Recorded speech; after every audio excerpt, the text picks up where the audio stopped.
Coming up. Badenixe.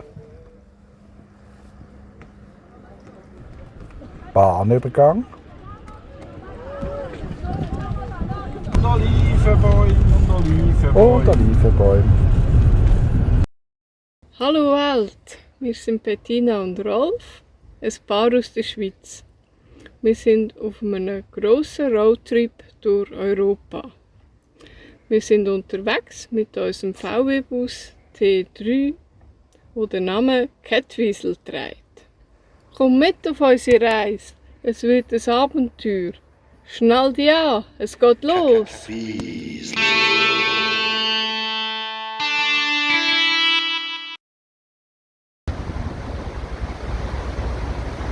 Wir sind mit der Fähre auf dem Peloponnes angekommen und fahren gerade ab der Fähre.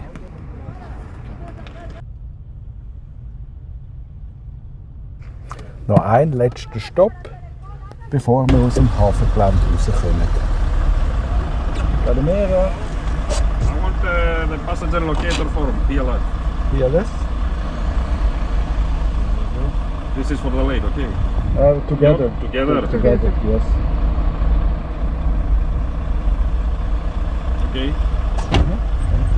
Super, wir haben es geschafft. Das ist genau rückwärts, ohne irgendein Dokument.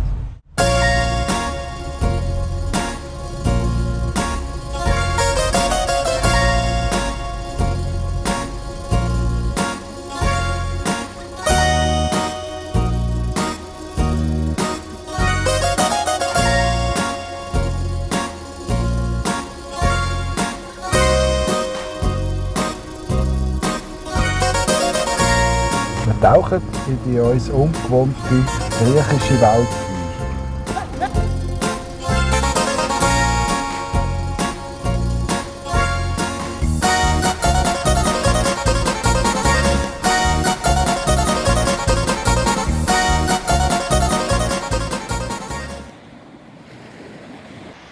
Der erste Zwischenstopp am Meer.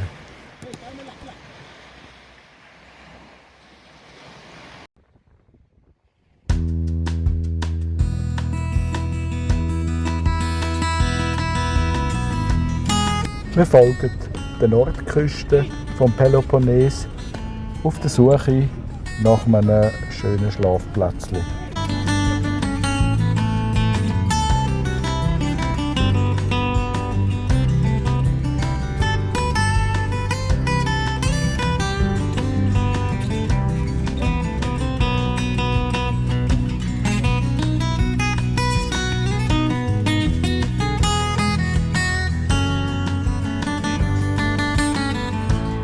Wir fahren durch farbige Dörfli, die geschmückt sind wie unser Armaturenbrett.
Die Strössli werden kleiner und landwirtschaftlicher. Wir biegen links ab und rechts ab und links ab und rechts ab. Wenn wir echt einmal neu ankommen.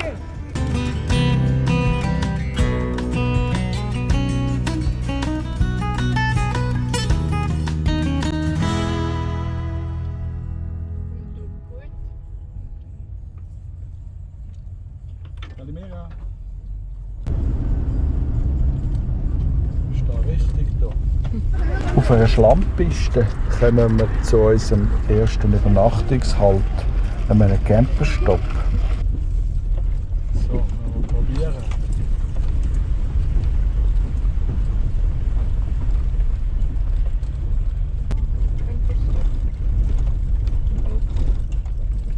Wollen wir schauen?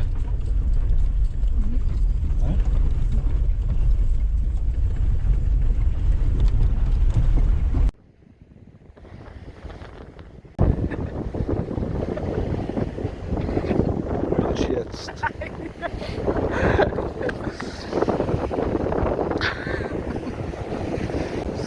Wir sind in Griechenland angekommen. Es ist recht frisch, windig, aber mega schön hier. Wirklich schön. Es ist ein bisschen nordöstlich von Patras, wo wir mit der Fähre angekommen sind. Wir sehen zum griechischen Festland. Ich hoffe, man hört, was ich sage, weil es windet wirklich recht stark ans Meer. Es stürmt. Es ist noch schlimmer geworden in der Nacht. Aber bald darauf ist wieder schöner Wetter geworden. Und wir können die Umgebung auskundschaften.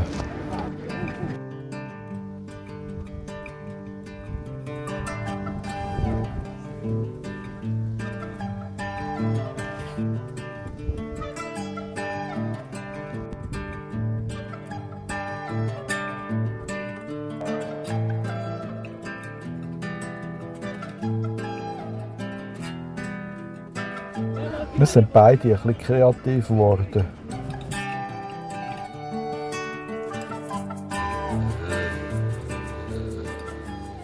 Ich bin das Kettwieselmonster. Wir kommen besser zu leben im Bus. Hier ist der Teil 10. Manchmal muss es sein. Das ist nicht das Angenehmste beim Leben im Bus. WC leer.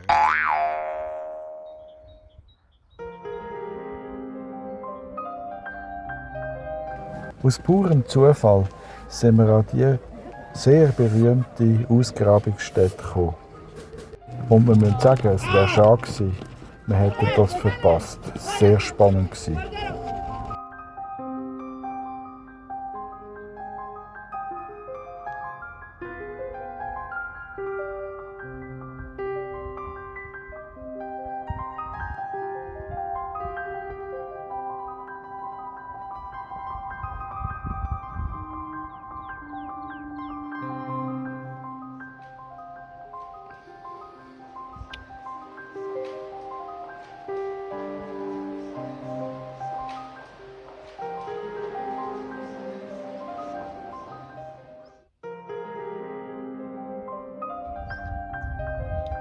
Wir schauen hier gerade eine griechische Gedenkstätte oder etwas an. Es ist aus dem 13. Jahrhundert, vor Christus. Und es geht um ganz viele griechische Götter, aber ich frage mich nicht genau um welche. Ja, es ist schlimm. Ich weiss es aber auch nicht. Meisten Platz in der Schule. Bäume blühen. Man hört den Bienen rumsummen.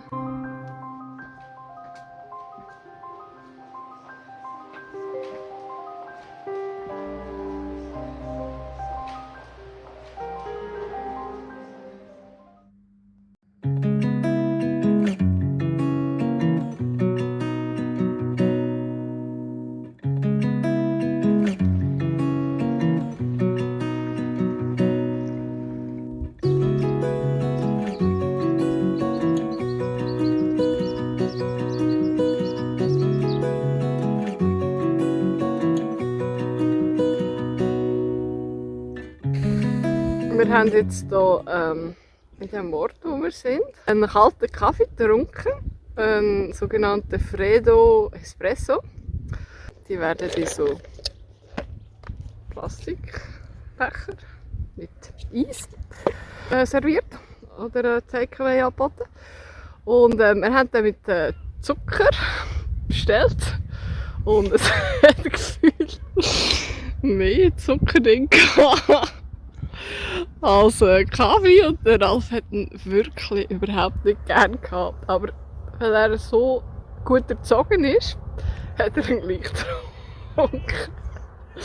Und nachher mit ein bisschen Offi-Schoki abgespült sozusagen.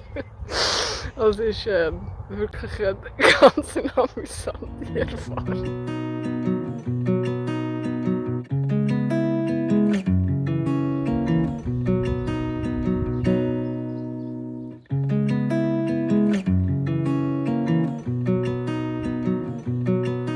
Leben im Bus, Teil 11.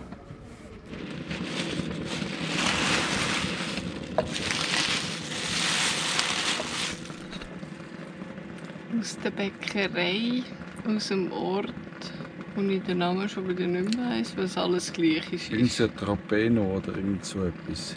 Okay. Aber wahrscheinlich stimmt es nicht.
Teil 2.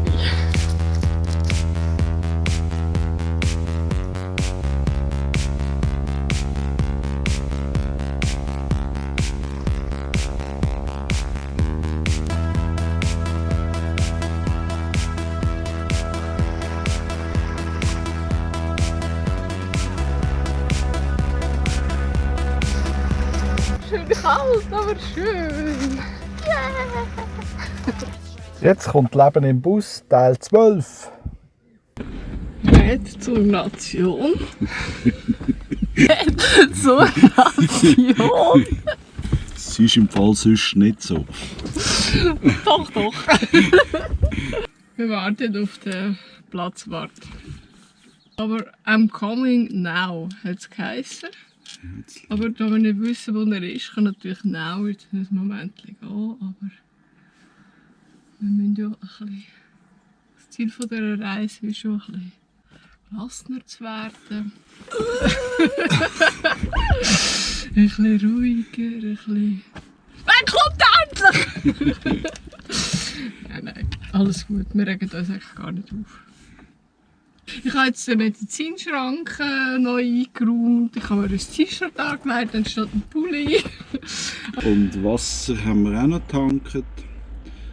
Ja. Ja, wir haben dann noch ein paar unnötige Sachen gemacht, wie Wasser tanken. Und Abwasser abgeladen. So, wir sind doch noch losgekommen aus dem Camping.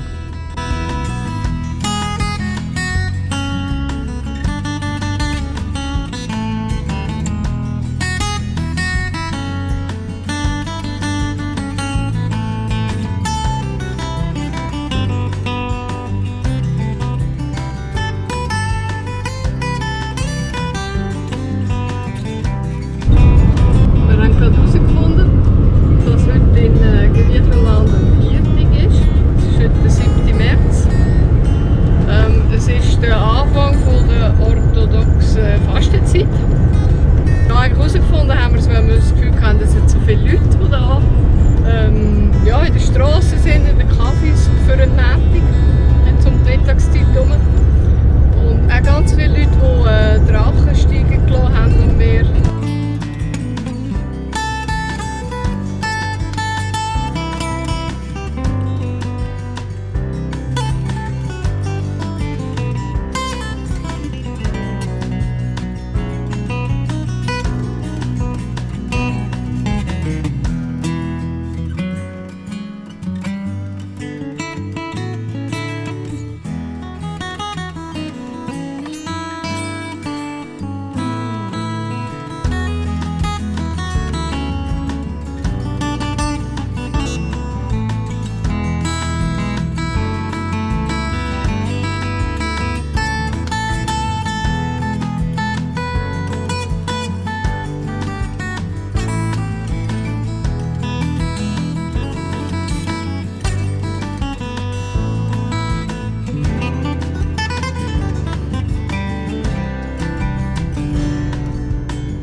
Wir kommen zum Leben im Bus, Teil 13. Wir haben zu viel Zeug dabei. Ständig geht ein Restchen auf da hinten. Mr. Catweasel hat es gerade zugetan. Und dann sind wir weitergefahren und 3 Sekunden später ist es wieder aufgegangen.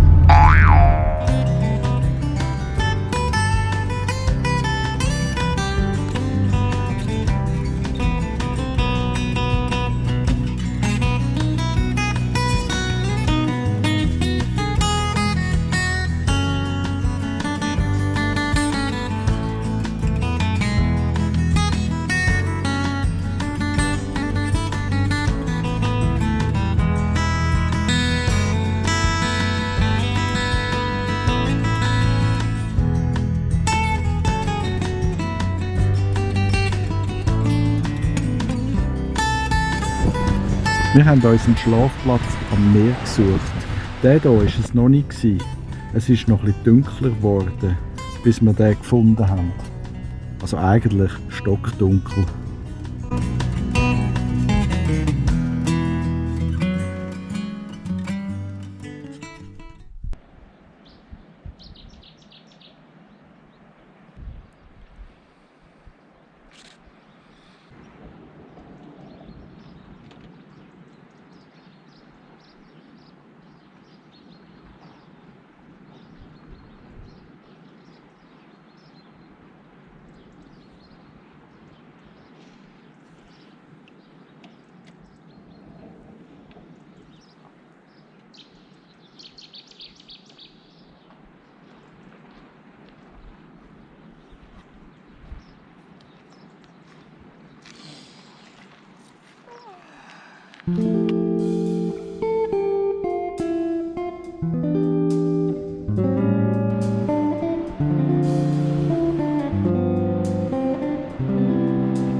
Wir haben die wunderbare Landschaft wieder verloren.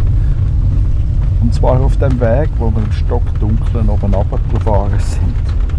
Ich hatte vorher schlechte Laune, weil ich in der ersten Bäckerei, wo wir gehalten haben, irgendwie den Eingang und das Brot nicht gefunden habe. Immerhin hat es dann den zweiten geklappt. Und das heisst, wir sind jetzt wieder eingedeckt mit Brot. Und ein paar feine Gutzli haben natürlich auch noch müssen sein. Und zudem habe ich Schoki gegessen und Schoki hilft ja bekanntlich immer.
gibt's Pasta.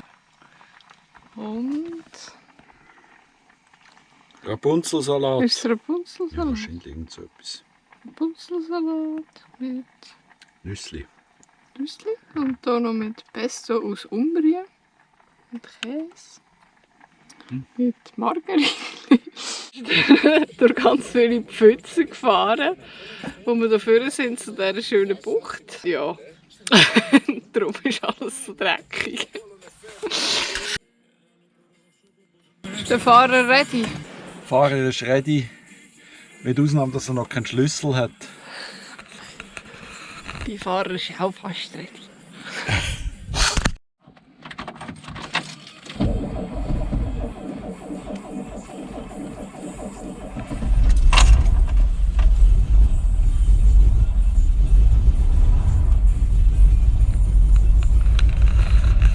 Er läuft zum Glück noch. Obwohl er so viel Wasser geschluckt hat, der arme Kettenwiesel gestern. Olivenbäume und Olivenbäume und Olivenbäume.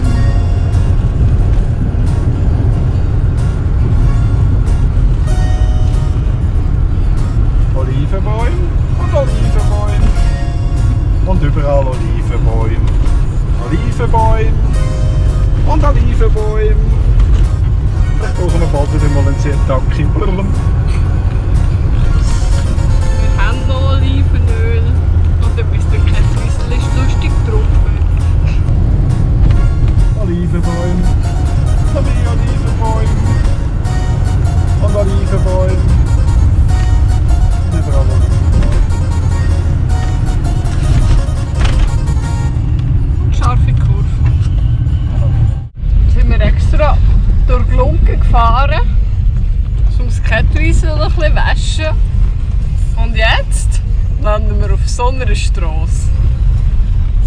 Kultgetränk von Griechenland. Das Kultgetränk. Nein, es ist nicht Rotwein, es ist auch nicht Uso, es ist... Freddo Espresso. Das ist kalter Kaffee mit Eiswürfel. Wie ist es? Gut. Gut. Es ist nicht verboten, immer wieder etwas dazu zu lernen. Haben wir heute gelernt, was Paralia heisst, weil fast überall Paralia Beach angeschrieben. Und wir haben gedacht, das ist lang, der Strand, der da Paralia heisst. Bis wir herausgefunden haben, dass Paralia das griechische Wort für Strand ist.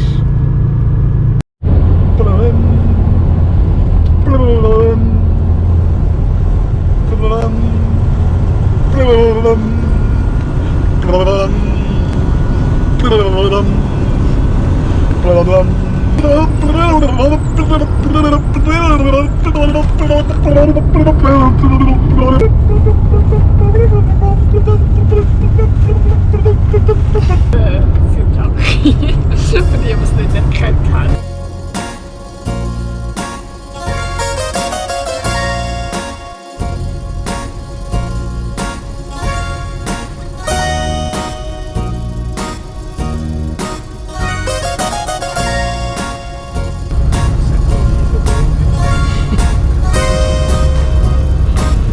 Keine Olivenbäume mehr.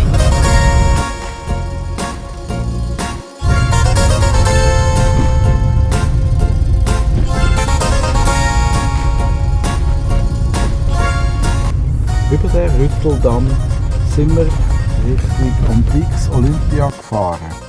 Zuerst Leben im Bus, Teil 14. Ich weiss ja nicht, was das griechische Wetter hat, aber es hagelt. Sogar hier auf dem Dach oben. Was meint ihr, wie ist der Kettenwiesel da dazu? Er meint, es ist jetzt etwa Zeit, dass es 15 bis 20 Grad wird am Tag und in der Nacht 10 Grad. Und ich glaube, da müssen wir einfach weit in den Westen gehen, dass das überhaupt kommt, weil da wird es nur noch schlimmer. Ja, manchmal muss man beim Leben im Bus auch traurige Entscheidungen treffen. Wir haben uns entschieden, ganz weit in den Westen zu fahren, weil die Temperaturen doch zu kalt werden.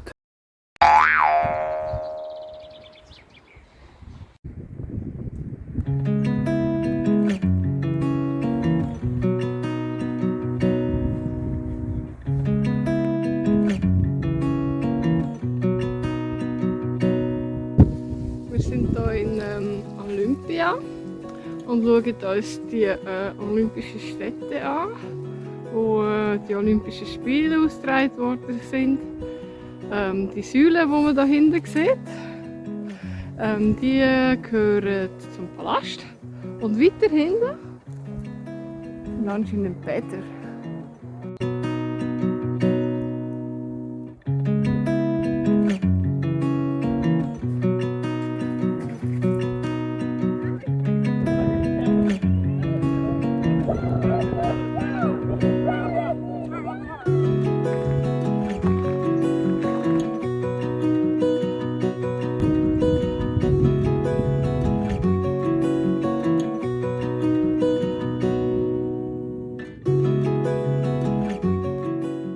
Hier ist Leben im Bus, Teil 15.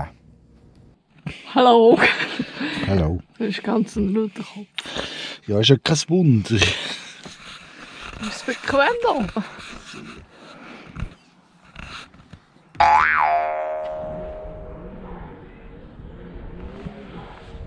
Hallo?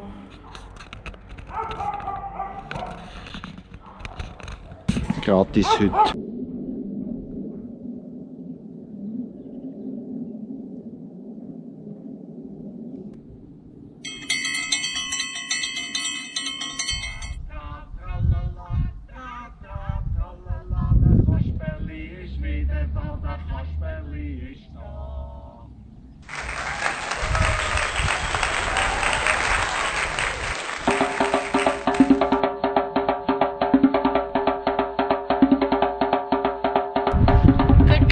Wie es leckt! Der Abwassertank ist zu voll. Wir sollten ihn wieder mal leeren. So fahren wir die letzten Kilometer auf dem schönen Peloponnes.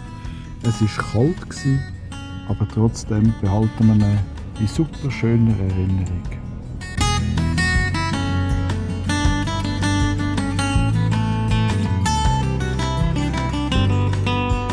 Es ist jetzt 9:45 am Abend.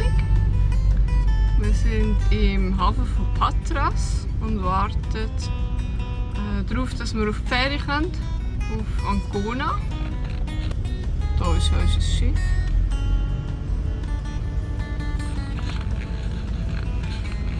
Und ja, wird wohl bald weitergehen. Es fährt ja erst um 12:30.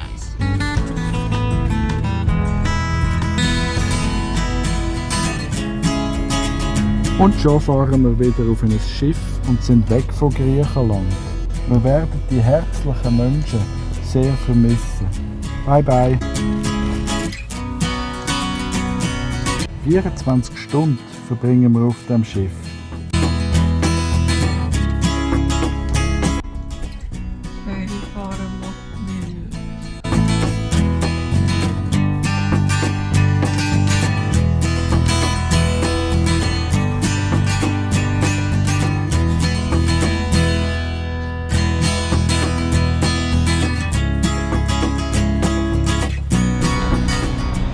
Also in Ancona sind wir, aber ab der Fähre noch nicht.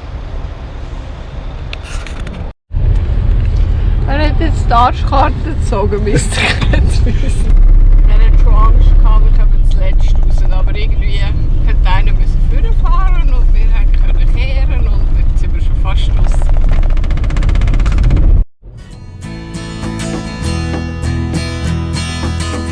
Bald geht es weiter mit unseren Abenteuern. Es geht wieder mit einem Schiff. Auch dort wird es schöne Sonnenuntergänge geben. Aber wir verraten noch nicht zu viel, weil das ist eine Geschichte fürs nächste Mal. Kakawiesli.